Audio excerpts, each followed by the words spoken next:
আসসালামু আলাইকুম। আজকে আপনাদের সাথে শেয়ার করতে যাচ্ছি খুব সুন্দর একটা ভিডিও। রিসেন্টলি আমি আমার নানুর বাসায় গিয়েছিলাম।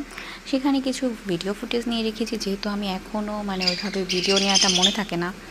এই জন্য কিছু ভিডিও যখন মনে হয়েছে যে ভিডিও আপলোড দিব, সো ছোটো কিছু ভিডিও রেখেছি, সেটা দিয়ে আজকে ব্লগটা রেডি করছি। তো যাওয়ার আগের দিন আমি একটু চা খেতে চলে গিয়েছিলাম এবং এখানে আমি লেমন টি নিয়েছিলাম। চাটা অসাধারণ ছিল, সাথে ছিল চিকেন সিঙ্গারা। যদিও চিকেনের পরিমাণটা ভালোই ছিল, চলে আর কি।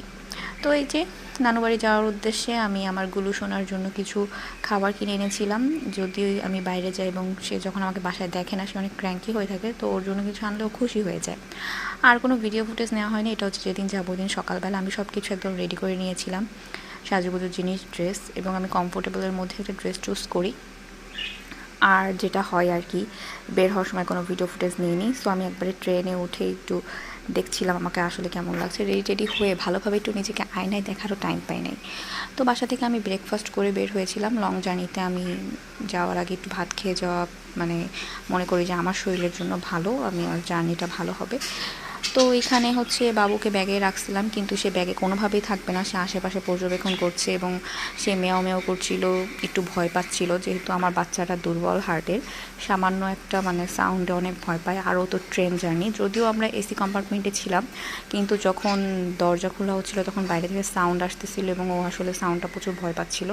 এই জন্য সে কোনোভাবে ব্যাগে থাকবে না। আমি অনেকভাবে ওকে গিয়ে মন ভোলানোর ট্রাই করছিলাম। পরে বাধ্য হয়ে ওকে ব্যাগ থেকে বের করলাম এবং ওর সাথে একটু ছবি তোলার বৃথা চেষ্টা। আজ পর্যন্ত এখনও একটা ভালো ছবি নেই ওর সাথে আমার।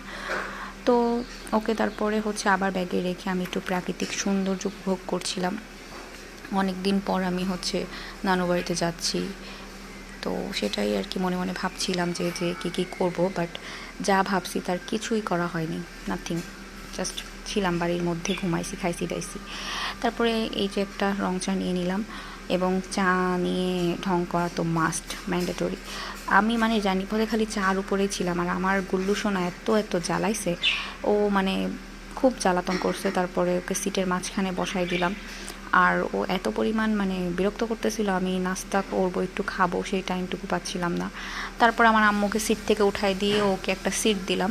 সে যেখানেই যাক না কেন তার বসার জন্য আলাদা স্পেস লাগবে। তারপরে সে জ্বালাতন বন্ধ করছে, আলহামদুলিল্লাহ সে এই সিটে বসেছিল। এবং ট্রেনের সবাই অনেক ওর সাথে এসে কথা বলছে, ছবি তুলছে। তারপরে ওকে নিচে নামাই দিছিলাম। পরে ট্রেনের টিটি বললো যে নিচে অনেক ময়লা, ওকে নিচে না নামাইতে, যদিও আমি ওকে আগের দিনই গোসল দিয়েছিলাম। তারপরে আবার ওকে সিটের মাঝখানে বসাই দিছি। আর যেহেতু এসি কম্পার্টমেন্ট, অনেক ঠান্ডা লাগছিল।